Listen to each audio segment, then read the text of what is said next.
set. Hey everybody, welcome to Break Fresh. I'm Laceinne, aka The Pink Coconut, and this is Coop, aka Inspired by Coop. This is already episode 5? Episode 5. So we're really getting in there. You guys are liking it and commenting and sharing, and we really appreciate it. Today we're going to be talking about breastfeeding and its importance and my journey with it so far. Definitely. I think it's a good topic to speak about, especially the troubles that women have. I feel like a lot of men don't seem to realize how difficult it is to breastfeed. Breastfeeding is really hard. I didn't even realize how hard it was going to be. We chose to free birth our baby, meaning we didn't have any outside help. It was just me and Coop and my mom. And so because I was preparing to free birth and to have her unassisted, I was doing so much research in sort of labor and childbirth that I didn't even think to, not that I didn't think to look up breastfeeding, I just thought it was easy. Does women talk to other women about breastfeeding? I think that I do because of my experience, but I think no. I think when you become pregnant, it's all about like, oh my gosh, it hurts. It's so terrible. Oh my, I had a C-section. And it's automatically sort of these traumatic and really negative experiences, and you sort of never move past that because you get this fear built up in you, and it's this wall builds up, so you can never move past it. So for me, I chose, it was a conscious choice to not look up breastfeeding. I just thought like easy. And, it turns out it wasn't easy. It turns out it was very hard, and every woman's experience is different. I know first-time moms who easy right away, and they had this magical sort of moment where it just all made sense. But for us, it wasn't like that. For us, it took, I would say, about 10 days until we got it. And when you first have a baby and when you are solely trying to nourish them, 10 days is a long time. I do remember very clearly. There was times where Laceinne would just have to take a deep breath. She'd be like, whilst feeding, or have to go into another room. Yeah, well, you guys couldn't talk to me. Like, you and Mom couldn't, if I was going to be breastfeeding, like, everyone needed to be silent because that initial latch hurt so bad. And, now I know that breastfeeding isn't supposed to hurt. And if you're doing it properly, you shouldn't crack and you shouldn't bleed. But that's so easy to say from somebody who has breastfed before. So, maybe when we have our second baby,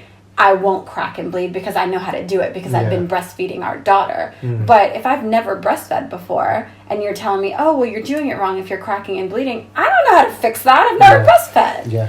So, it hurt a lot. And it's because I was doing it wrong, and we kind of had to find what worked for us. In the beginning, we were holding her, I was breastfeeding her like this, like most people do, and that position didn't work for us. I always thought, that's such an unnatural way to be feeding in general. As adults ourselves, we don't lay down and eat, we don't lean back and drink, we sit upright and drink and eat our food.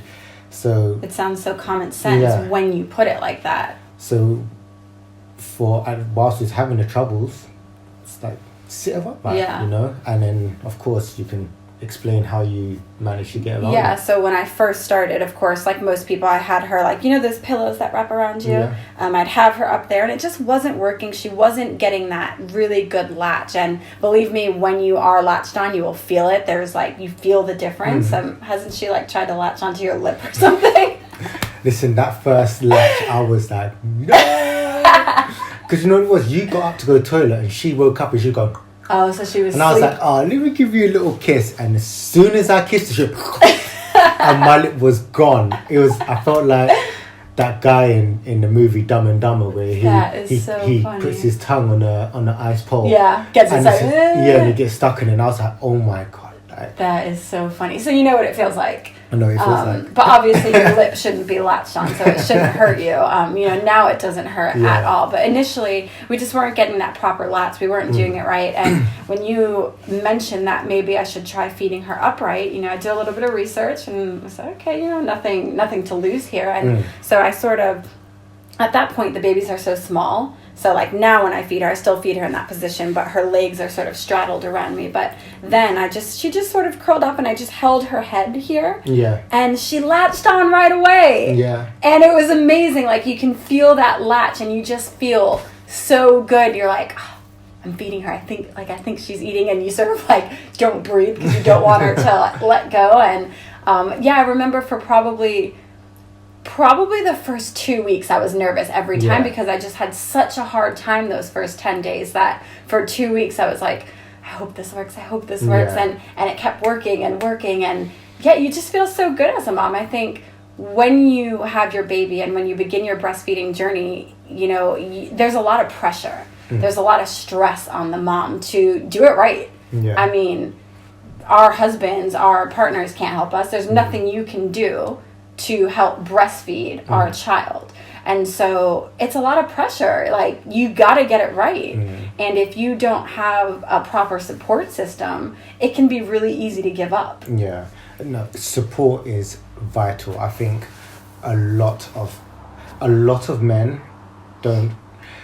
For me, I always known how important it is to breastfeed. So my support and my encouragement was something that I just didn't even think twice about, And for me also to see our baby girl latching and watching her eyes roll back to the back of her head, like that just brought me the most amount of joy. Like, there's nothing more satisfying than knowing that somebody else is enjoying the food that they're currently eating. Like, even if I just gave you food and you was like, oh, but to see my baby girl just fresh, just rolling her eyes back, like, how did you learn that? That means you must love that. Actually, I want some too.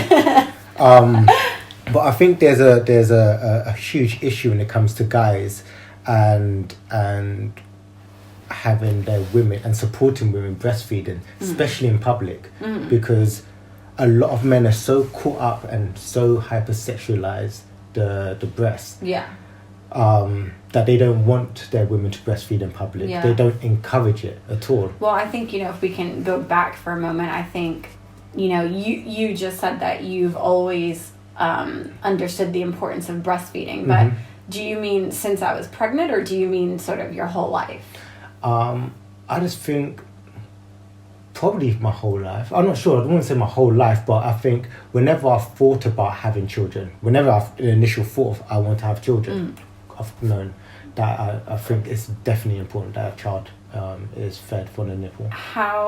Because I think you make a really valid point. I think even if a woman is comfortable breastfeeding, I think she can be made to feel uncomfortable by those around her, including her partner, who may be like, oh, you need to cover up because my friends are here. And it's not about, we've talked about it before, but I think that, and correct me if I'm wrong because you're a male, but I think that males can sort of be like, those are my tits. Like, don't look at my tits. Whereas we're thinking of it as, that's a breast that's producing milk to feed a baby. Of course. And there's nothing sexual about that at all. I know. But the way the media portrays a woman's body, the way that men portray a woman's body is to be something completely sexual.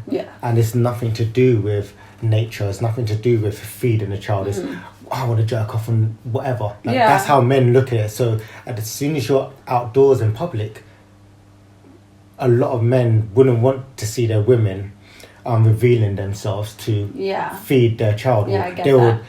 Or it makes women feel uncomfortable because they know that another man may be at the end of the room thinking the same thing, like, oh, maybe I want to see. And for me, I think that's quite disgusting. But then also a lack of knowledge. You know?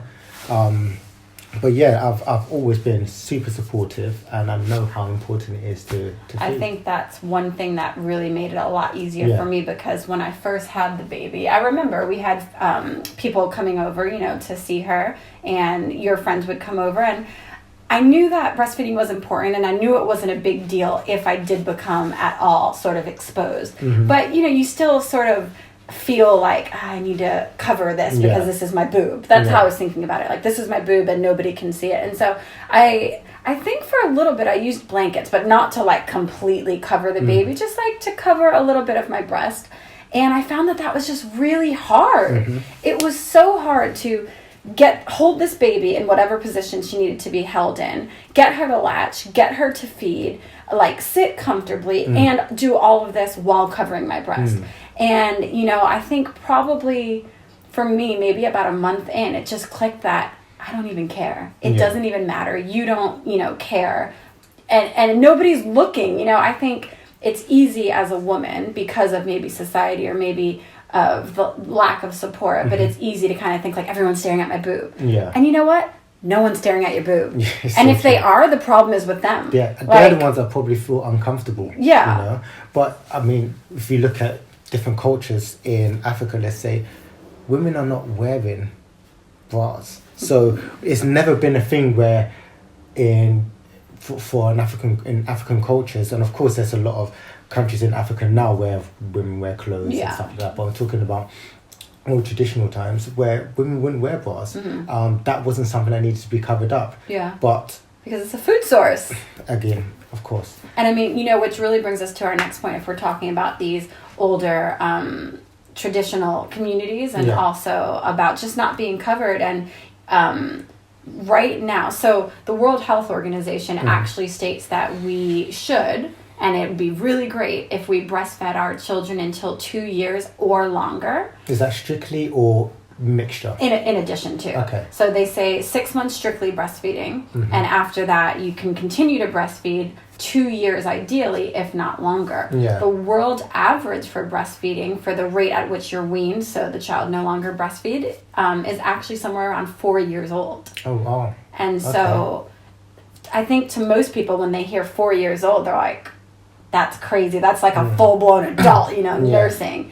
But when we look at the average life expectancy, which is really low, by the way, I think it's somewhere in the high 70s. Okay. But so even if you take 70 years, what's 4 years? 4 years of breastfeeding. And it's just really setting the baby up for the most optimal health. I mean, I think a lot of people know that we chose to strictly breastfeed our baby for the first year of her life. Yeah. And so that means strictly no water, no like taste of fruit or here, let me put this banana in your hand, nothing. She only had breast milk. Yeah. And it's just such a nutrient dense food for these babies. And I'm really proud of you, by the way. Thanks, high five.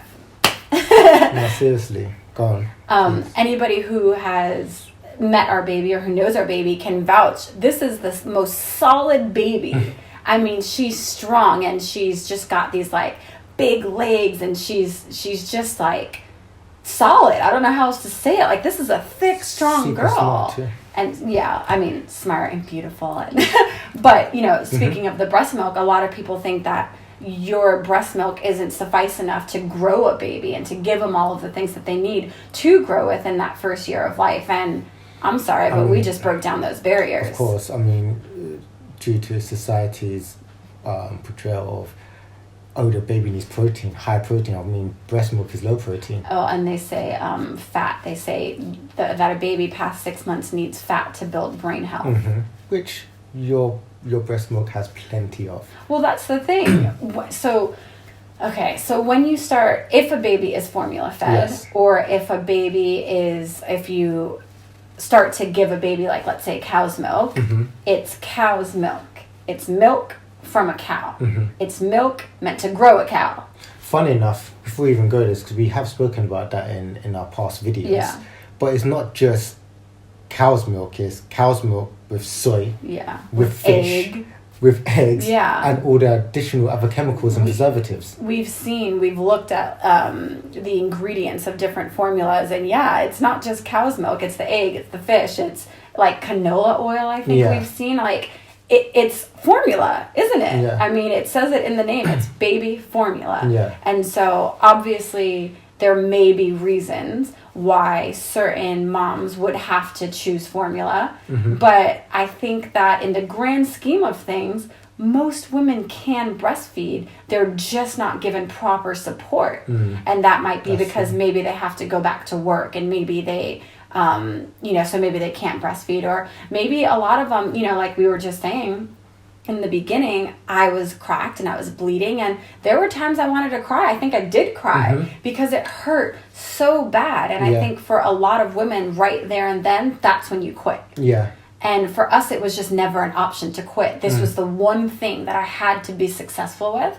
And so you keep pushing. But I imagine maybe if I didn't have support from you or support from my mom or support from friends, I imagine it would have been really easy to be like, you know what, just take the formula. Well, you got to think if your social circle all use formula or don't breastfeed or express, whatever the situation is, you're more inclined to go in that same direction, because they're going to say, you know what, it happened to me, it got really bad, it wasn't getting any better, do you know what, just do it. And you'll be like, you know what, I think I'm going to do it. And I think that brings up a good point. I think it starts off as something that's kind of harmless. It starts off as, you know, maybe your husband, your partner, your mom, whoever, just saying, you know, give your nipples a break. I can see that you're in pain. I can see that this hurts you. Just give yourself a little break. And so a mom might be like, you know what?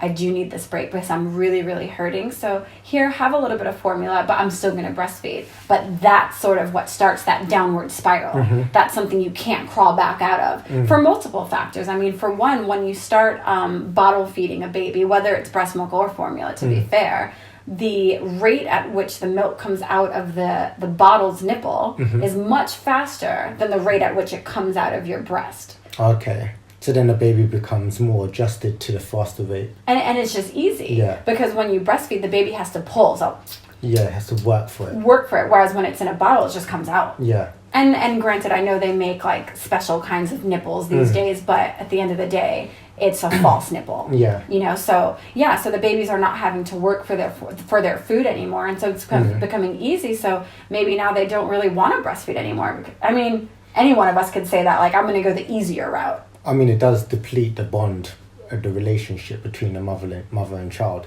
But to add to that is, we got to think about the baby's gut and how strong the baby's gut is and how fragile it is. Within the first 6 months, the baby has an open gut, and an open gut means they call it a virgin gut. That means that the cells in their small intestines are open, so they're not closed, they're like this. Therefore, it allows all the antibodies from the breast milk and all the other nutrients from the breast milk to pass directly into the bloodstream of the child. But alongside the beautiful nutrients that's coming from the breast milk, you also are adding to the allergy triggering proteins that comes from other foods and that the mom might be eating, from the mom might be eating, or if the baby's been formula fed or fed food before 6 months or before that the baby's gut has matured. And of course, and then there's disease causing pathogens that may pass directly into the baby's in circulation of the baby's body. So like you're saying, so before 6 months, the baby's gut is just sort of like this. It's wide open. So they call it a virgin gut. It means it's an immature gut, and it's building up its strength, isn't it? And it's doing, but so because it's building up its strength, it remains open, so that way it can easily absorb all of these good things, but that means all of the bad things can get into that gut too. And so that's why they say that babies shouldn't be fed food until they're 6 months, because that's when they say it closes. Exactly. And that's when you sort of have this defense line. Because before that, they are immunologically and microbiologically.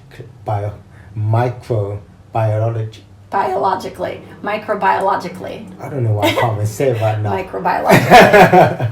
But naive. So they don't have a defense system in place at all. Yeah. No, I get that. So and like you were saying, it comes from formula, it comes from food, it comes from the environment. There's different factors, but there's just so many reasons to be breastfeeding, and so many it's what nature has set up for you. Yeah. If I wasn't meant to breastfeed my child, then I wouldn't have breasts that were this shape with a nipple for a baby to latch on, with milk that naturally comes in. Yeah. A lot of people say, well, what if a mom can't breastfeed? Okay. It's hard to find statistics on how many women actually can't breastfeed, because there's so many various factors, and we have to think of who's doing these studies. When you start to think of formula, Yep. this is something that you have to pay for, right? Okay. So that means people are making money off of it. Mm-hmm. So why then would I want to support a study to find out why women can't breastfeed? That means I'm losing money. I'm not going to do that. Who's going to do that? You know? But so most women, and in the studies that I found, and if you look online also, it only says that about 2% of women actually cannot breastfeed. And that might be because they... maybe they have or had breast cancer. Maybe they've had a mastectomy, which is when you have your breasts removed. Maybe you're currently undergoing radiation. But these are super extreme reasons. What about when women say that they can't breastfeed because they're not producing enough milk? I think that it's a multifaceted... there could be various factors. I think that for the most part, most women do produce enough milk. I think that it comes down to our diets and how we eat, and maybe we can talk about this in another episode because it's really deep. But your pituitary gland is in charge of your hormones, right? Yeah. So if your hormones are out of balance, your pituitary gland can't secrete something called prolactin, which is what sort of tells your body to let that milk down. Okay. And so if your hormones are out of balance, maybe your milk can't come down, but it's because of how you're living. Yeah. So it's not that your body can't produce it, it's that somehow you're interfering with the process. Also, it could just be maybe you have like clogged ducts. Yeah. Because maybe you have, again, from your food choices, maybe you're getting sort of clogged and the milk's not flowing. But for the most part, women produce enough milk. We've gotten used to this idea of a lot of people like to pump now, and they think they view a breast pump as something that's mandatory. Yeah. And so even if you're pumping breast milk, a lot of women think that that's a good thing, but it can actually interfere with your breastfeeding experience. Yeah. And that's because,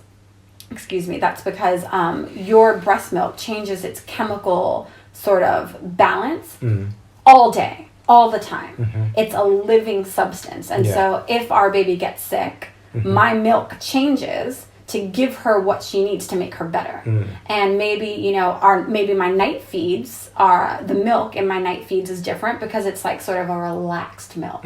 Whereas maybe the daytime feeds have a bit more of another compound to kind of keep her going and energized. But it's a living substance. So when you're breastfeeding, now, and when you're storing that milk, the baby's not getting the kind of milk that they may need at the time they're fed that milk. Which makes complete sense, is because there is a biological and a chemical connection that the baby has with the mother. Yeah. So whatever the baby's needs are at that time, when she latches onto the mother's breast and starts to feed, there's a communication. There's a communication happening, and that communication happens between guts. So it's because we are more bacteria than we are of human cells. So there's 37 trillion human cells, but there's over 100 trillion bacteria that we have, and over 1,000 different. And are those in our gut? That's all in our gut. Wow. So the communication happens from there. From gut to gut. Exactly. Okay. And that passes all the way through the mouth and onto your nipple, and that passes the chemical connection to each other. So they're passing on, saying, okay, well, you need more vitamin A, you need more iron, you need a bit more of this, and that's all according to the day. So when you're not breastfeeding at that particular time and you're basically not expressing what the needs are for that child. You're expressing milk, but there isn't any true needs for that child, because you're then storing it in the fridge, and then that's sitting there over a period of time, and then you're feeding it to your child, but that's not what your child needs at that precise time. And that's where a lot of, and again, we'll have to have another episode about breastfeeding, but that's where a lot of sort of nutritional deficiencies can start to come into play, because in essence, you're just fattening your child, but you're not feeding them and nourishing them. And that's really the difference. And I know that not all moms can do it, but there are a lot of moms who can. And, we have, for this past year, strictly 100% breastfed on demand. And that means just feeding our baby whenever she wants it. So a lot of people might ask me, well, how many times do you feed her?